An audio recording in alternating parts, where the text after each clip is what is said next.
are just about a year, I think, into your administration, and you inherited quite a broken economy. Talk to us about where you are in rebuilding the Botswana that you're hoping for.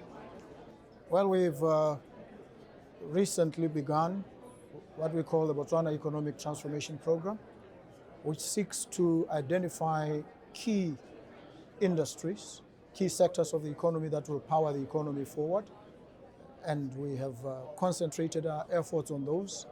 We are looking at agriculture, we are looking at digitalization, which we've identified as the pivot point of the economy, to create efficiencies, to create easy access for the population and for everybody else. And so we believe that this will enable us to unlock value in the economy.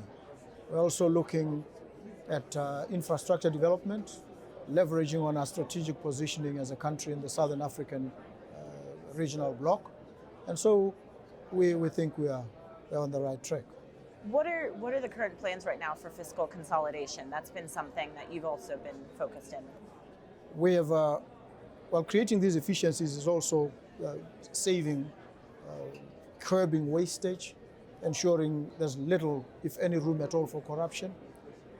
And we are looking at generating efficiency in the economy, as I've indicated. Right.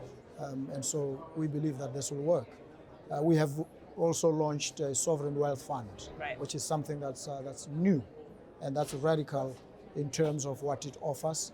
It's going to consolidate all the state-owned enterprises and ensure that they are properly managed, they are self-sustaining, and going forward, they will not need any support from the fiscus, and that will save a lot of money. Let's start maybe with the state-owned enterprises. What would you say the progress is in making them more efficient? Air Botswana and some of the other, state-owned enterprises. Well, the real challenge with many of the state-owned enterprises has been management.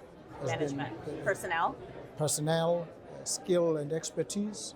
And so we've brought in personalities with deep domain experience and expertise, and they are the ones now leading these enterprises and ensuring that we also develop talent. They impart skills and expertise to our young professionals. What was wrong with the previous personnel then? I mean, what did you see as the issue there? The first is that many of them did not have industry experience, and so decisions that were taken tended to be decisions that were not informed by any real experience and or outcomes that would help the industry. And so we've, if you take the example, for instance, of an airline that is struggling, instead of going out and doing wet leases for aircraft, you go and buy aircrafts, many of which are now grounded. And so you've parked financial resources that you could otherwise be using in the industry. So these are some of the decisions that served to delay and or impede progress in these. Have you seen the effects of some of these changes yet? Absolutely. Yes. How so? Yes. With Air Botswana right now, we are busy disposing of some of these aircrafts that were acquired, and we've already found buyers for them, and we'll now engage in leases to make sure that the industry is back to functioning. That's the first thing we're doing. The second is obviously the identification and deployment of qualified personnel, and the third is an unbundling, ensuring that the Civil Aviation Authority in Botswana operates specifically as a regulator and is not involved in the midstream or downstream aspect of the operations. And then we will have an airport management company that we're going to set up that will focus on the development and management of the airport in terms of infrastructure, in terms of technology. And then the airline will be operating as an airline and not straddling all these spaces. So this is what we're looking at doing. You mentioned the Sovereign Wealth Fund. Can you give us an update on how that has been progressing and how you're seeing that factoring into the economy? Well, it has only just been established and launched. The board held its first meeting last week or the last 10 days. It's a huge prospect. It has great potential. It will consolidate many of the state-owned enterprises. It will ensure that the country is able to invest both domestically and externally, internationally, and will be able to mobilize some of the resources from for instance, our pension funds and engage in serious investment for the benefit of the economy. Has there been discussion about where to invest abroad, or what's the focus Well, right now? As I say, the board has only just been constituted, held its first meeting. I'll be meeting with the chairperson of the board on the 29th to progress the conversations, and then basically it will be all systems go from there. And what do you mean when you say potential? The Sovereign Wealth Fund, what potential does it have? The Sovereign Wealth Fund is different from what we've had because we've had diamond revenue over the years, which has basically funded consumption, and there's been no investment for the future. Now, the Sovereign Wealth Fund will power investments both in the domestic economy, and will also look at enterprises or potential outside the country in which the country can have a stake and invest. And we're looking, for instance, at having a stake in the Lobito corridor, Lobito refinery in Angola, where we've been offered 30%. We're looking at having a stake in Namibia, to have an oil block there and invest, and even have a stake in the port. So there are many various sectors, both in country and outside the country, in which we will invest. Let's talk about diamond, because you did invoke that name there, for better or for worse. Talk to us about your concerns right now for the state of the current diamond market. There's quite a bit of discussion about what this means for Botswana's future. How would you assess it right now? Well, the key issue right now for us in the diamond space is the declared divestment of Anglo from DBS. And as you know, Anglo holds 85% stake in DBS. Botswana, the government of the Republic of Botswana holds 15. We are resolute now, and we've communicated a firm intention to increase our stake in DBS to a controlling stake that is upwards of 50%. Would you go higher than that? Would you we consider will taking be, it over? Yes, we'll go higher. Why? But because we want to have effective control of the industry. We want our voice to be heard. It's a matter of economic sovereignty for Botswana.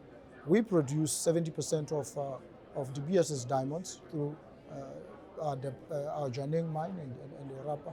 So we want to have a firm voice in the direction that the industry is taking. We want to have a firm control and involvement in the diamond value chain, including its marketing, which we believe has slacked somewhat over the years. And we now see the advent of synthetic diamonds, purportedly almost seeking to supplant and replace natural diamonds.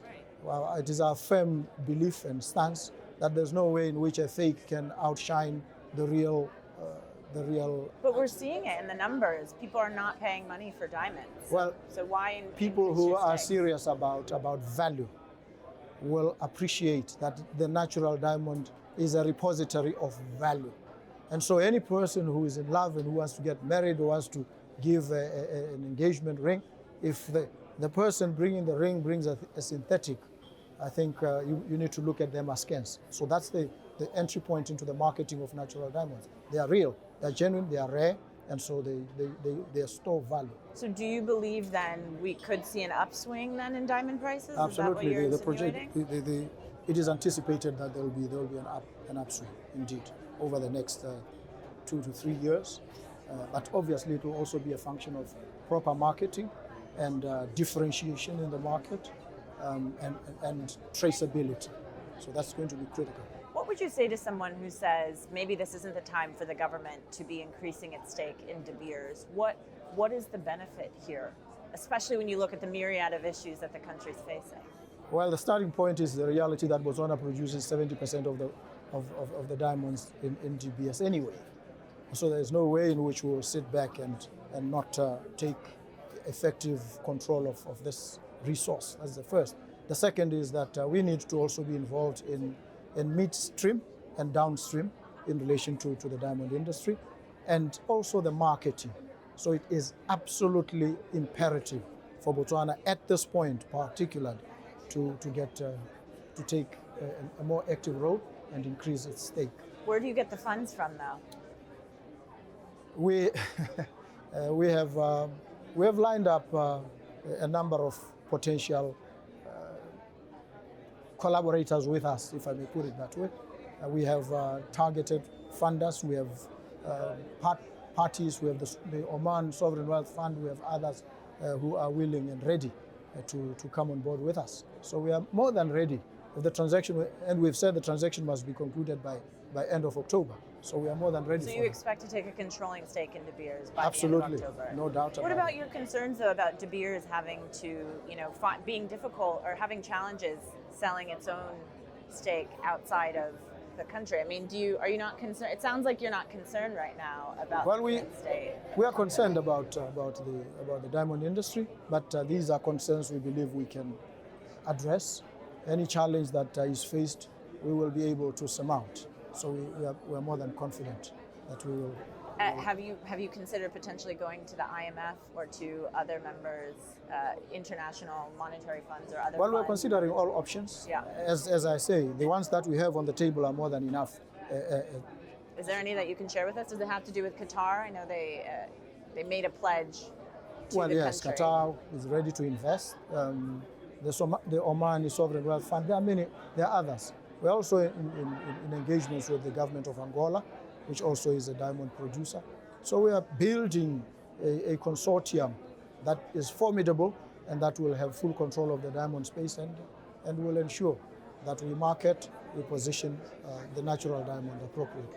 When do we start seeing the changes, though, in the economy? Botswana was recently downgraded. Are you concerned about it losing its status, considering the challenges the diamond market has had on the economy, health emergency that you declared? When do we start to actually see things take a turn? I think the changes will begin to show. I mean, if you look at the downgrade, is not a result of yesterday's occurrence.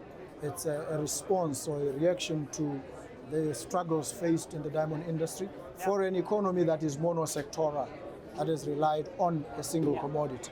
What we're doing now with the economic transformation program is to pivot away from this single commodity reliance and engage in other ventures, as I've indicated, digitalization to unlock the skill and the dynamism of our young people and bring in AI and ensure that we deploy, for instance, telemedicine, we address all the other challenges, and we create light manufacturing, agro-processing. These are the things that we are looking to do. And we believe that in the next, I've set a deadline for change in the country. Yep. I've said within the next 3 years, and I'm confident that it will happen. Do you think you'll get an upgrade in that time? Are you hoping for that? Oh, certainly. You're Certainly. set on it? We will, yes. What's the biggest We risk, focus. though, We to focus. that? Look, Is it they the don't- diamond market? the downgrade is primarily because of the struggles in the diamond industry. Yeah. That's it. And so, with our economic transformation program, which with our diversification, both within the mining sector. Look, Botswana has copper. Botswana has other rare earth minerals, which have been largely unexploited and or not properly beneficiated. And so the beneficiation will unlock a lot of value and will power the economy, will increase the contribution of the mining sector itself to the country's GDP, and will then be able to proceed into agriculture and other areas. So we believe that Do you in worry the about shortest possible tariffs, time. though, potentially throwing a mix into this? India, for instance, is where a lot of these mines are actually refined. They have 50% tariffs from the U.S. How do the geopolitics of the current state Well, get in the way of your plan? the geopolitics has implications. Happily for us, we've had very good relations with the United States. We've cooperated. We've worked together. We are in talks right now. We've had. Have you spoken to President Trump? Well, I've spoken to. I had a meeting with Marco Rubio, Secretary of State. I'll be having another meeting with Secretary for Commerce in relation to the issue of tariffs, and we seem set to get zero tariffs on diamonds, at least for Botswana. Has that been something that they've agreed to? we are in talks around it, and we are almost finding each other on it. Almost. Do you think by the end of the year we'll see that potentially? Yes, I'm confident that by the end of the year we would have achieved it. Okay, I want to finish really quick because you did declare a health emergency and you intend to raise funds to address this. Where are you at in that effort? Well, the state of emergency lasted 21 days, in which we had to deal with the pressing emergency of the shortage of medicines in our health facilities. We've overcome that. We are now deploying durable long-term measures to make sure that it doesn't recur. And I think we are on top of it. We've So it's no longer a health emergency? No, there's no longer an emergency. It was a 21-day issue, and if we had felt that we needed to extend it, we would have done so, but there has been no need to do so. Yes, it has worked. So it sounds like you believe the economy is on the upswing. Absolutely, no doubt about it. Okay. Your Excellency, thank you so much for your time. Many It's great thanks. to have you Thank you here. very much. Thank you.